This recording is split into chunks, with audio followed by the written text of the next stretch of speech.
के उद्भव और विकास की बात करते हुए अब तक हमने प्रेमचंद और प्रेमचंदोत्तर युग की बात की है। आज हम बात करेंगे स्वतंत्रोत्तर युग जो है, स्वतंत्रता के पश्चात का जो युग है।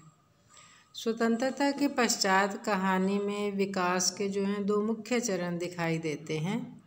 एक तो है नई कहानी जो कि 1950 से लेकर 1964-65 तक लिखी गई। उसके बाद आती है समकालीन कहानी जो कि 1965 के बाद में जो लिखी गई है। अब हम बात करेंगे नई कहानी की। 1950-51 के आसपास आधुनिक हिंदी कहानी में एक नया उन्मेष आया और उसे नई कहानी के नाम से जाना जाने लगा। जो स्वतंत्रता की प्राप्ति हुई वो नई अपेक्षाओं, आशाओं और कामनाओं को जन्म दिया उसने, और साथ ही साथ भ्रष्टाचारी और स्वार्थी जो नेतृत्व था उसने मोह भंग की भूमिका बनाने में सहयोग किया। स्त्री शिक्षा का प्रसार तथा स्त्री के आर्थिक क्षेत्र में प्रवेश करने के कारण नर नारी संबंधों में कुछ खुलापन आया, पर साथ ही संबंधों में दरार भी पड़ने लगी। मुक्ति और परंपरा में द्वंद्व और तनाव की स्थिति घनीभूत होती गई और परिवर्तित स्थितियों को झेल पाने में असमर्थ व्यक्ति अधिक से अधिक तनावग्रस्त और कुंठाग्रस्त होने लगा। गांवों पर भी इस परिवर्तन का प्रभाव जनसंख्या के तीव्र परिवर्तन तथा शिक्षा प्रसार के कारण होने लगा। नगर और ग्राम क्षेत्र की इस परिवर्तित मानसिकता को चित्रित करते हुए कहानी की दो धाराएं इस काल में उभर कर सामने आई, नई कहानी और आंचलिक कहानी। नई कहानी में यथार्थ की प्रामाणिकता पर बहुत बल दिया गया, इसलिए कहानी में भोगे हुए यथार्थ को या अनुभव यथार्थ को चित्रित करते हुए उसे ही महत्व दिया गया। नगर जीवन तथा नगर सभ्यता में आने वाले परिवर्तनों के कारण तनावग्रस्त व्यक्ति को केंद्र में रखकर कहानी के इस रूप का विकास होने लगा। युवा पीढ़ी की अनास्था से घबराई पुरानी पीढ़ी के लोग नई कहानी में बिरादरी से बाहर हो जाते हैं। जैसे राजेंद्र यादव की बिरादरी बाहर कहानी में, या फिर परिवार में मिसफिट होकर अकेलेपन के वर्ण के लिए बाध्य हो जाते हैं। उषा प्रियमंदा की वापसी कहानी इसका उदाहरण है। इस युग का कहानीकार 1937 से 1950 की कालावधि के अंदर जो समझौतावादी प्रवृत्ति थी उसका पूर्ण त्याग करने का वो दावा करता है। पात्र अपने तनाव, ऊब, घुटन तथा अपरिचय को झेलते हुए समाज तथा परिवार को चुनौती देने की मुद्रा ग्रहण करने लगता है, परंतु इस चुनौती में विद्रोह कम दिखाई देता है और उदासीनता अधिक है। नर नारी संबंध और इसी से संबंधित जो मानसिकता है उसको सभी कहानीकारों ने अभिव्यक्त किया है, और इससे पता चलता है कि 1937 से लेकर 1950 के काल में संयुक्त परिवारों में आरंभ हुई जो टूटन की प्रक्रिया थी अब एकांतिक परिवारों को भी ग्रसित करने लगी थी। अर्थात संयुक्त परिवार के बाद एकल परिवार जो हैं वो भी खंडित होने लगे थे। कमलेश्वर की राजा निर्बंसिया तथा मोहन राकेश की एक और जिंदगी इसके सशक्त उदाहरण हैं।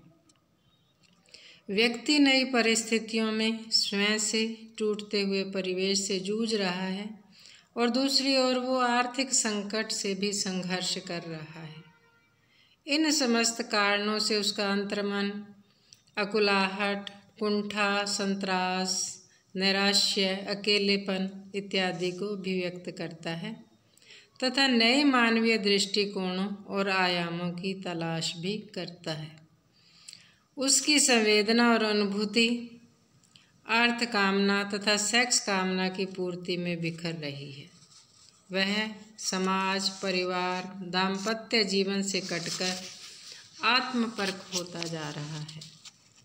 राजेंद्र यादव की एक कटी हुई कहानी टूटन, निर्मल वर्मा की अंतर, लंदन की एक रात, मोहन राकेश की मलबे का मालिक, अपरिचित, मवाली, परमात्मा का कुत्ता, आद्रा, मिस पॉल, सुहागिनी, एक और जिंदगी, और अमरकांत की जिंदगी और जोंक, दोपहर का भोजन, नरेश मेहता की एक समर्पित महिला और सुधा अरोड़ा की बगैर तराशे, रविंद्र कालिया की बड़े शहर का आदमी और ममता कालिया की सीट नंबर 6, भीष्म साहनी की चीफ की दावत, कमलेश्वर की खोई हुई दिशाएं, कृष्णा सोबती की सिक्का बदल गया और मन्नू भंडारी की आकाश के आईने, उषा प्रियवंदा की जिंदगी और गुलाब के फूल,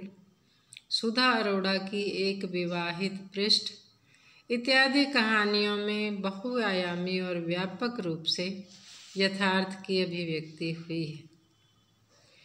विभाजन को लेकर के भी जो मूल्य, जो संबंध थे, उनके अंदर भी जो द्वंद्व उत्पन्न हुआ, दुविधा उत्पन्न हुई और जो विघटन पैदा हुआ, उसको लेकर के भी बहुत कहानियाँ लिखी गई। कृष्णा सोबती की कहानी सिक्का बदल गया, मोहन राकेश की मलबे का मालिक, अगे की शरणदाता, महीप सिंह की पानी और पुल, मनोज बसु की सीमांत, मानिक की स्थान और स्थान में, इन सभी के अंदर संबंधों और मूल्यों के विघटन या चिंतन की कहानियाँ जो हैं दिखाई पड़ती हैं। ये तो हैं जो शहर को लेकर के लिखी गई कहानियाँ हैं। अब दूसरी जो कहानियों की बात हमने की थी वो थी आंचलिक कहानी। इसी दशक में आंचलिक कहानीकार ग्रामीण क्षेत्रों में होने वाले परिवर्तनों और ग्रामीण जनों की परिवर्तनशील मानसिकता को अभिव्यक्ति देने लगे थे। प्राय सभी कहानीकार वैयक्तिक चेतना का उद्घाटन करके भी सामाजिक मर्यादाओं के प्रति मोह का भाव रखते हैं। फणीश्वर नाथ रेणु ने परिवर्तनमान वैयक्तिक चेतना का संकेत तो किया है, पर उसे पूरी सहानुभूति नहीं दे पाए हैं। शैलेश मटियानी आस्थावान कहानीकार हैं।